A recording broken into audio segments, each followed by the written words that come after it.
momento en la cultura pop en el que casi todo parecía girar alrededor de la perfección.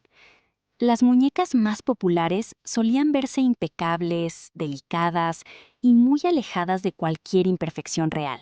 Durante finales de los 2000, las muñecas Bratz dominaban gran parte del mercado juvenil, gracias a una imagen mucho más atrevida, moderna y rebelde que otras líneas de juguetes.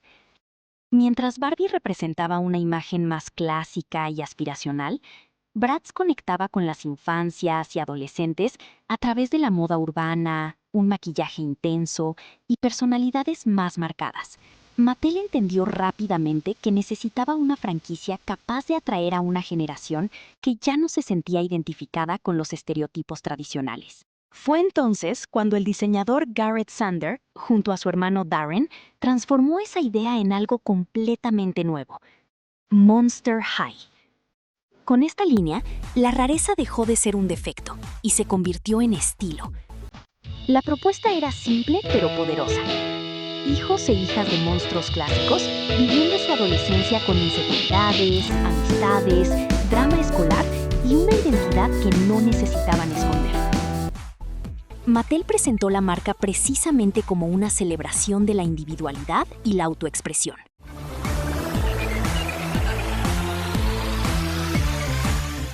Monster High no solo llamó la atención por sus personajes, sino por su propuesta visual.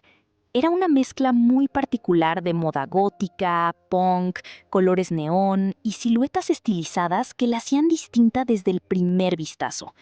Cada personaje tenía una identidad visual tan marcada que incluso sin conocer su historia, ya sabías quién era. La franquicia creó identidad no solo a través de la narrativa, sino también por la imagen.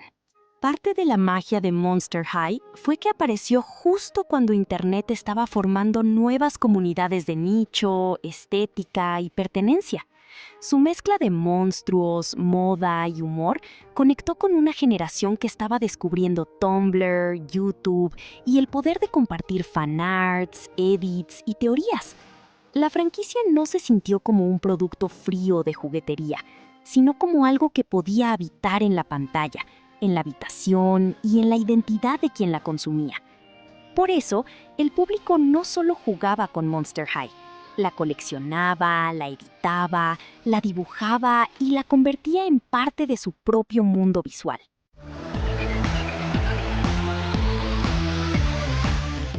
En 2010 se lanzó el primer capítulo de su serie web y a la vez salieron a la venta las primeras muñecas. Desde el principio, la primera generación destacó de una manera imposible de ignorar. Mientras otras marcas seguían diseños mucho más seguros, Monster High apostó por cuerpos extremadamente estilizados, maquillaje intenso, ropa inspirada en pasarelas alternativas y detalles que parecían demasiado arriesgados para una franquicia infantil, pero que justamente por eso se sentían especiales.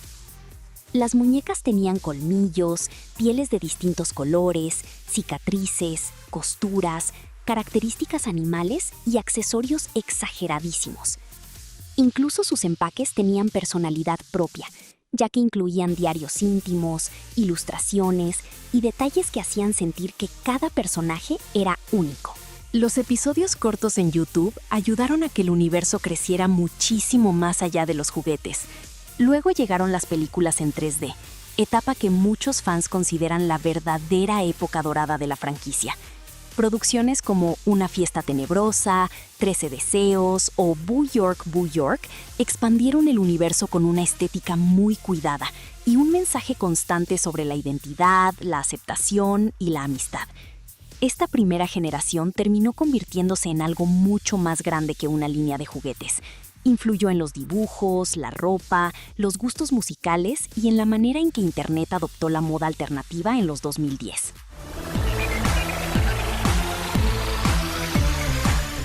Tras el enorme éxito inicial, Mattel tomó en 2016 una decisión que cambió el rumbo de la franquicia.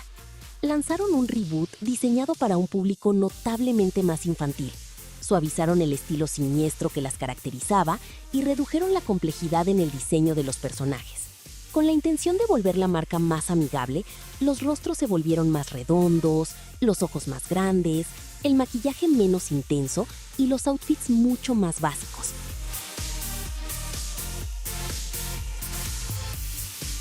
Además, el trasfondo se reformó por completo, reiniciando la historia mucho antes de la creación de la escuela Monster High. Para los fans que habían crecido con la G1, el cambio fue demasiado drástico. Monster High había destacado precisamente por ser diferente. Verla transformarse en una opción genérica hizo que muchos sintieran que perdía su esencia. Aunque nunca alcanzó el impacto cultural de su predecesora, la G2 es una parte importante de la historia de la franquicia porque demuestra su constante búsqueda por intentar reinventarse, incluso a costa de tropezar.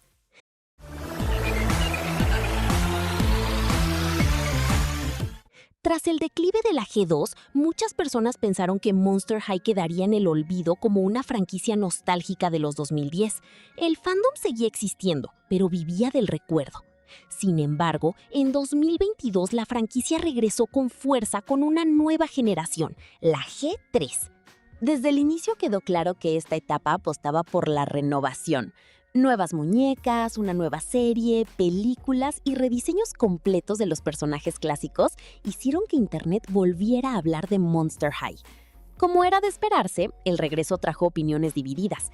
Mientras que a las nuevas infancias y seguidores les encantó, gran parte del fandom antiguo miró con escepticismo los cambios. En el apartado de los juguetes, muchos consideran que estas muñecas son las mejores desde la G1.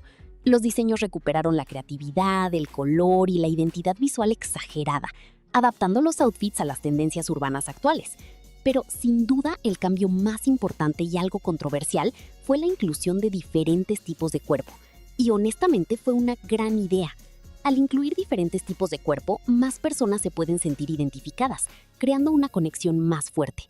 Por primera vez, los personajes dejaron de compartir la misma silueta estilizada. Ahora hay muñecas más bajitas, más altas o curvis. Este acierto no solo permitió que más personas se sintieran identificadas, sino que reforzó el mensaje original de la franquicia: aceptar y celebrar las diferencias. Sin embargo, la nueva serie se volvió mucho más infantil y caricaturesca. El humor cambió muchísimo, las historias se simplificaron y el público objetivo pasó claramente a ser niños más pequeños. Y eso hizo que muchos fans antiguos sintieran que Monster High había perdido parte de la esencia que la hacía tan especial. Porque aunque la nueva generación se ve increíble visualmente, la serie ya no transmite la misma energía oscura y cool de los 2010. Aún así, la tercera generación logró algo muy importante: hacer que Monster High volviera a sentirse relevante. Las muñecas comenzaron a vender muchísimo otra vez. El internet volvió a hablar de la franquicia y una nueva generación de fans comenzó a crecer con estos personajes, tal como ocurrió en el pasado. Y quizás eso es lo más interesante de esta etapa. No intentó ser exactamente igual a la primera generación, sino reinterpretarla para una época completamente diferente. Aunque sigue siendo una de las etapas más debatidas, demostró que Monster High todavía podía evolucionar sin desaparecer.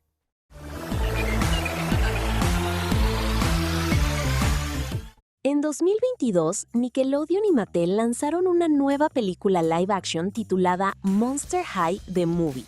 Para muchos fans era la oportunidad perfecta para traer de vuelta la vibra alternativa y extravagante de la franquicia.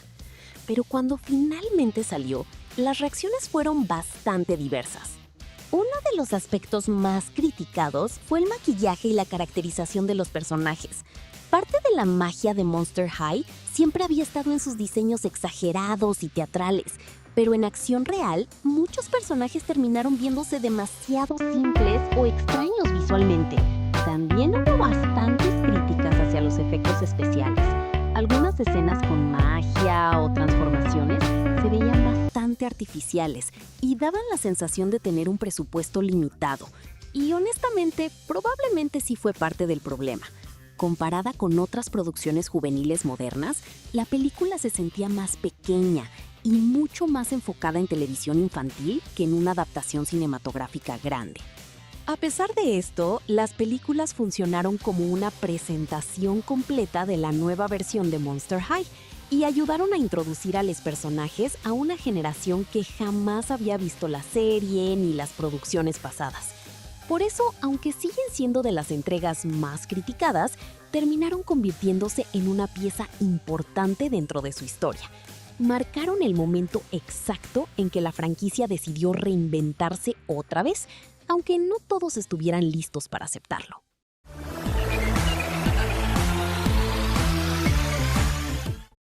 A lo largo de sus diferentes generaciones, Monster High ha demostrado que su concepto va mucho más allá de una simple moda pasajera o una estrategia de marketing. Aunque ha experimentado cambios drásticos en su estética y narrativa, a veces tropezando en el intento, su premisa central sigue siendo tan poderosa como el primer día. En un mundo que constantemente presiona por encajar en moldes preestablecidos, esta franquicia se convirtió en un refugio cultural que enseñó a toda una generación que las imperfecciones son, en realidad, lo que nos hace únicos. Al final del día, el verdadero legado de Monster High no reside únicamente en sus exitosas líneas de juguetes, sino en su valioso mensaje de autoaceptación, que ser diferente no es algo que se deba ocultar, sino una cualidad que merece ser celebrada con orgullo. Pero cuéntenme ustedes en los comentarios, ¿cuál es su personaje preferido?